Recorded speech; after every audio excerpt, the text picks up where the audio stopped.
நொடிக்கு நொடி காசா மீதான தாக்குதலை இஸ்ரேல் தீவிரப்படுத்தி வருகிறது.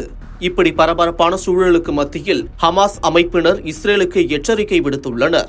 எங்கள் மீது தாக்குதல்கள் தீவிரமடைந்தால் உயிருடனோ அல்லது பிணமாகவோ எந்த கைதியையும் நீங்கள் பெறமாட்டீர்கள் என ஹமாஸ் அமைப்பினர் விடுத்துள்ள எச்சரிக்கைதான் போர் பதற்றத்தை அதிகரிக்க செய்துள்ளது. கடந்த 2023ஆம் ஆண்டு அக்டோபர் 7ஆம் தேதி ஹமாஸ் படையினர் இஸ்ரேலுக்குள் அத்துமீறி நுழைந்து கண்மூடித்தனமாக தாக்குதல் நடத்தினர். இந்த தாக்குதலில் 1000க்கும் மேற்பட்ட அப்பாவி மக்கள் கொல்லப்பட்டனர். அதே சமயம் 251 பேரை பணைய கைதிகளாக பிடித்துச் சென்றனர் ஹமாஸ் அமைப்பினர். இந்த தாக்குதலுக்கு பதிலடி கொடுக்க களம் இறங்கிய இஸ்ரேல் ராணுவம் தரைவழி தாக்குதல் நடத்தியது. அடுத்தடுத்து போர் விமானங்கள் மூலம் வான்வழி தாக்குதலையும் இஸ்ரேல் நடத்தியது. இந்த தாக்குதலில் ஹமாஸ் அமைப்பினருக்கு மூளையாக செயல்பட்ட ஹமாஸ் படைப்பிரிவின் தலைவர் யாஹ்யா சின்வார் கொல்லப்பட்டார். இதனைத் தொடர்ந்து ஹமாஸின் ராணுவ பிரிவு தலைவராக முகமது சின்வார் இஸ்ரேல் நடத்திய தாக்குதலில் உயிரிழந்தார்.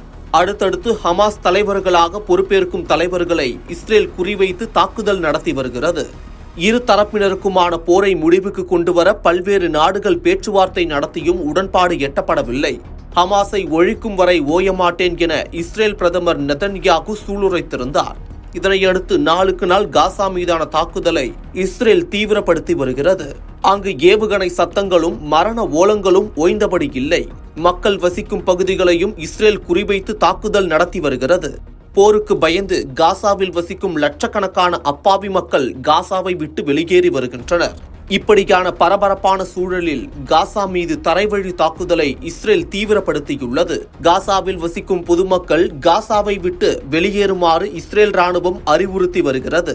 இதனால் உயிருக்கு பயந்து கொண்டு அங்குள்ள மக்கள் குடும்பமாக காசாவை விட்டு வெளியேறி வருகின்றனர். இந்த நிலையில் நேற்று 48 பிணை கைதிகளின் புகைப்படத்தை பிரியா விடை என்ற பெயரில் ஹமாஸ் அமைப்பினர் வெளியிட்டுள்ளனர். இதனால் இஸ்ரேல் ஹமாஸ் அமைப்பினருக்கு இடையே மேலும் போர் பதற்றம் அதிகரித்துள்ளது. இந்த புகைப்படத்தில் உயிருடன் இருப்பவர்கள் மற்றும் ஏற்கனவே உயிரிழந்தவர்களின் முகங்களை இணைத்து இந்த புகைப்படம் வெளியிடப்பட்டுள்ளது. இஸ்ரேல் தரைவழி தாக்குதலை நிறுத்தவில்லை எனில் இந்த பிணை கைதிகளுக்கும் அதே நிலைதான் என ஹமாஸ் அமைப்பினர் எச்சரிக்கை விடுத்துள்ளனர். அது மட்டுமின்றி எங்கள் மீது தாக்குதல்கள் தீவிரமடைந்தால் உயிருடனோ அல்லது பிணமாகவோ எந்த கைதியையும் நீங்கள் பெறமாட்டீர்கள் என ஹமாஸ் அமைப்பினர் பகிரங்கமாக இஸ்ரேலை எச்சரித்துள்ளனர். இந்நிலையில் காசாவில் மிகப்பெரிய நகரமான காசா சிட்டியில் இஸ்ரேல் தரைவழி மற்றும் வான்வழி தாக்குதல்களை தீவிரப்படுத்தி வருகிறது என்பது குறிப்பிடத்தக்கது.